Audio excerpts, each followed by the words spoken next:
Yes. and me being as who I am, and still be able to be nice about it. Yeah. So that's what I want. Yeah. The first time that, I mean, because I wrestled in high school 2 years, and I wasn't the greatest, but I wasn't the worst, Yeah. right? I did okay. And then I was always watching UFC shit or whatever. And then like around, I was like mid-20s at the time, and that UFC gym on the east side opened up. Oh yeah. So I was like, fuck, I want to go. So I signed up, and I was just doing the cardio kickboxing, and Jerry Sano was there doing the striking. And then Alex, I forgot his last name with an A. He was a front desk guy. And then Carlos Johnson, CJ. Yeah. He was doing cardio class, but he was also doing jujitsu. And I was always watching, and he's like, come on, come on. And I would start going in there, and I was like, whoa, this is crazy. Like even with my little wrestling that I knew, I just was like, holy shit, this is so interesting. That for me, it was kind of like, oh, fuck. I got my ass kicked, and I felt like that's one thing I've learned about jujitsu. Is like you think you know something until like somebody that knows what they're doing does something to you, and you're like, and you have like, you can't do nothing about it. And I'll tell you, it gets better, but it doesn't go away. Yeah. You're still going to have that. You know what I mean? At the level that I'm at, Long Island training, I started in 2010, and that was one of your questions. Yeah. I started in 2010 officially. When I took that class, I think it was like very early 09. And then what reattached me to jiu-jitsu was the combatives program for the Army. I went from San Ramon back to Sacramento, from Sacramento to basic training, and then we ended up doing some combatives there, which involved jiu-jitsu. And then from there, we go back to the unit after I graduated, and then you start, all over again. And that's really what started to really intrigue me about it, was the Army's combatives program. Yeah. And then I jumped into jiu-jitsu with that.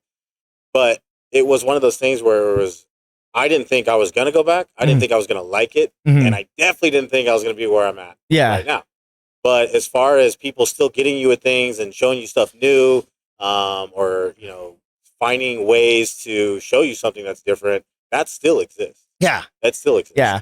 Because like I was always, when I was at the gym, I was always the smallest guy. So big guys would always beat me up, and I was always able to get away. Then one time Carlos brought Cristobal Oh yeah. over, and I was like, oh man, he's like my son. I could take this one, right? Oh my God. Wrong. Chris, at that time, I think he was a blue belt, maybe a purple, I wasn't sure.